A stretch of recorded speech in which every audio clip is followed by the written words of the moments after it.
Hi, what's up guys? So, ayan. Sobrang dry na nung dulo ng buhok ko. I-trim ko na siya uli. Share ko sa inyo kung paano ko tinitrim yung buhok ko. Ayan. Sobrang haba na kasi niya. Hanggang dito na doon sa tiyan ko. Yung dulo niya, medyo dry na. Tinitrim ko lang naman kasi ito, hindi naman ako nagpapagupit sa salon. So, ako lang nagtitrim ng buhok ko, ako lang nagkukulay, yan. Medyo kuripot din kasi ako, ayaw kong gumastos sa salon. Ba't pa ako gagastos, marunong naman ako. Tsaka satisfied naman ako sa gupit ng buhok ko. O, diba? Tsaka tansyado ko. Minsan kasi, pag nagpapasalon ka, pag sinabi mo yung instruction, sabihin mo, konti lang bawas, maya hanggang dito na lang yung buhok mo. Paano pa mababalik, diba? Hindi na siya mababalik. So, nakakasama lang ng loob. Kaya, maigi pa, ako na lang magtitrim ng buhok ko. Ayan, o. Medyo dry na kasi siya. Diba? Hindi na mawari itsura ng dulo niya.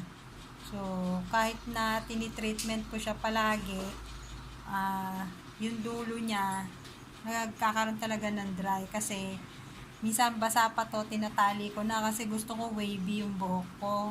Straight kasi dati yung buhok ko, ngayon na lang yan nagkaganyan dahil lagi kong pinupulupot ko kasi siya palagi pag basa para pag lugay ko siya, kulot siya, wave siya. Gusto ko kasi talaga kulot ang buhok, kaso lang hindi ko kasi namana yung kulot na buhok ng nanay ko. Ang ate ko ang nakamana ng kulot na buhok. Ako, pwede lang kami magpalit ng ate ko. Ang ate ko gusto naman straight ang buhok. Yan, niririban niya yung sarili niyang buhok. Parang ako din yun eh. Ayaw gumastos sa salon. Kaya sarili na lang niya, siya na lang gagawa. Marunong yun mag-reband sa sarili niya. Hindi ako nagre-reband ng buhok kasi ayaw ko nga ng straight. Siya gusto niya straight. So, ayan. Pakita ko sa inyo mamaya kung paano ko siya ititrim. Pero, bago tayo mag-proceed, syempre, i-intro muna tayo, tsaka papasalamat muna tayo dun sa mga bago nating subscribers. Thank you so much sa mga team, sa lagi nakasupport sa channel ko. Every time na mag-premiere, nandyan sila, nakasupport sila. So, thank you so much. So, start na tayo. Let's go to the intro!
So, ayan na siya guys. Tapos ko na siyang i-trim.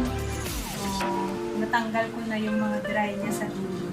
Ayan. Medyo pinlansya ko siya ng konti para makita ko kung tama ba yung pinagkagawa. So, ayan guys. I hope makatulong tong hack na to sa inyo. No? Especially doon sa mga walang pang-salon. Alam mo naman, kahit sabihin 150 lang yan. Pag wala kang pera, malaki pa rin yun, 150, diba? So, makakatipid ka na, diba? Pwede mo nagpupitin yung sarili yung buhok. Pagpasensyahan nyo na lang yung aking sumupa dyan. Nangangailangan na rin ako ng hair color. So, hindi pa ako kasi nagpupuloy. Wala pa ako nabili pang kulay. Yan. O, diba? So, that's it for today, guys. Kung bago ka sa channel ko, please don't forget to hit the subscribe button para po updated ka sa mga latest videos na i-upload ko. Thank you po sa mga bagong subscribers and supporters. Thank you so much. Until my next video, guys. Bye-bye! So, yung bangs-bangs pa.